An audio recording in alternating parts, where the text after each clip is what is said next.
പെഹൽഗാം ഭീകരാക്രമണത്തെ തുടർന്ന് ഇന്ത്യയുടെ പ്രതികരണത്തിന് തയ്യാറെടുത്ത സേനാ വിഭാഗങ്ങൾ എപ്പോഴും എങ്ങനെയും എവിടെയും എന്ന് രേഖപ്പെടുത്തി പടക്കപ്പലുകളുടെ ചിത്രങ്ങൾ പങ്കുവച്ച നാവികസേന എപ്പോഴും തയ്യാർ കരുതലോടെ എന്ന് വ്യക്തമാക്കി കരസേനയും വീഡിയോ പങ്കുവച്ചു.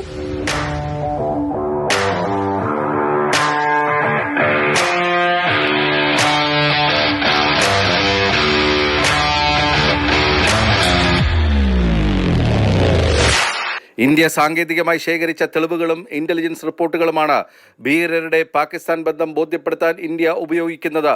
13 രാജ്യങ്ങളിലെ രാഷ്ട്രത്തലവന്മാരുമായി പ്രധാനമന്ത്രി നരേന്ദ്രമോദി സംസാരിച്ചു. 30 രാജ്യങ്ങളുടെ ഡൽഹിയിലുള്ള പ്രതിനിധികളുമായി വിദേശകാര്യ സെക്രട്ടറി വിക്രം മിശ്രയും ബന്ധപ്പെട്ടു. അതേസമയം കശ്മീർ വിഷയത്തിൽ ഇന്ത്യക്ക് സ്വതന്ത്ര നടപടിയെടുക്കാമെന്ന് US പ്രസിഡന്റ് ഡൊണാൾഡ് ട്രംപ് സൂചിപ്പിച്ചു. കശ്മീർ വർഷങ്ങൾ പഴക്കമുള്ള പ്രശ്നം. ഇരു രാജ്യങ്ങളുമായും തനിക്ക് നല്ല ബന്ധമെന്നും ഡൊണാൾഡ് ട്രംപ് വ്യക്തമാക്കി. ബാലാക്കോട്ട് ആക്രമണത്തിന് ശേഷം കശ്മീരിൽ മധ്യസ്ഥതയ്ക്ക് തയ്യാറെന്ന അമേരിക്കൻ നിലപാടിൽ നിന്നും വ്യത്യസ്തമാണിത്. പാക് വിസ റദ്ദാക്കലിനെ തുടർന്ന് ഇതുവരെയായി 191 പാകിസ്ഥാൻ പൗരന്മാർ അട്ടാരി വഴി മടങ്ങി.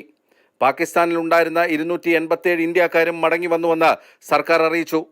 എല്ലാ പാക് പൗരന്മാരെയും കണ്ടെത്തി നാടുകടത്താൻ സംസ്ഥാന സർക്കാരുകൾക്ക് കേന്ദ്ര ആഭ്യന്തര മന്ത്രാലയം നിർദ്ദേശം നൽകിയിട്ടുണ്ടായിരുന്നു. സാർക്ക് വിസ ഉള്ളവർ ഇന്ന് രാജ്യം വിടണം. മെഡിക്കൽ വിസ ഉള്ളവർക്ക് 29 വരെ തുടരാം. ദീർഘകാല വിസ ഉള്ളവർക്ക് തുടരാം. പാകിസ്ഥാനിലെ ന്യൂനപക്ഷ വിഭാഗങ്ങളിൽപ്പെട്ടവർക്കും പാക് പൗരന്മാരെ വിവാഹം ചെയ്ത സ്ത്രീകൾക്കും ദീർഘകാല വിസ നൽകിയിട്ടുണ്ട്. വെടിനിർത്തൽ കരാർ ലംഘിച്ച പാകിസ്ഥാന് കനത്ത തിരിച്ചടിയാണ് ഇന്ത്യ നിയന്ത്രണ രേഖയിൽ നൽകുന്നത്. നിരവധി പാക് പോസ്റ്റുകൾ തകർത്തു.